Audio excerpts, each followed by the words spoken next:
बोलिए सदगुरुदेव श्री गुरु हमीरनाथ जी, गुरु श्री राजा बालकनाथ जी महाराज की जय। महामाया शरणबाई मात की जय। शिव दादा की जय। આજે આપણે ગુરુ મહારાજની અમૃતવાણીની એક વાત કરવા જઈ રહ્યા છીએ કે ગુરુ મહારાજનો અમૃતવાણીનો એવો સંદેશો છે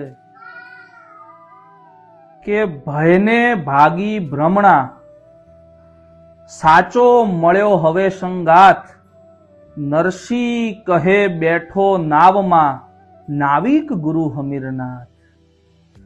આમાં ગુરુ મહારાજ ની અમૃતવાણી, એમનો સત્સંગ અને મારો ખુદનો અનુભવ એવું કહી રહ્યો છે કે આપણે આ સંસાર એક સાગર છે, આપણે બધાએ નાવમાં બેઠા છીએ, પણ આપણે સદગુરુ મહારાજની નાવમાં બેસવું જોઈએ, જેથી આપણી આધિ વ્યાધિ અને ઉપાધિ જેનાથી આપણે ભયમાં છીએ તો આપણે નિર્ભય થઈ શકીએ અને આપણી ભ્રમના ભાગી જાય, ઊંચ નીચની ભ્રમના ભાગી જાય, જાતિ ભાતિની ભ્રમના ભાગી જાય, મારા તારાની ભ્રમના ભાગી જાય।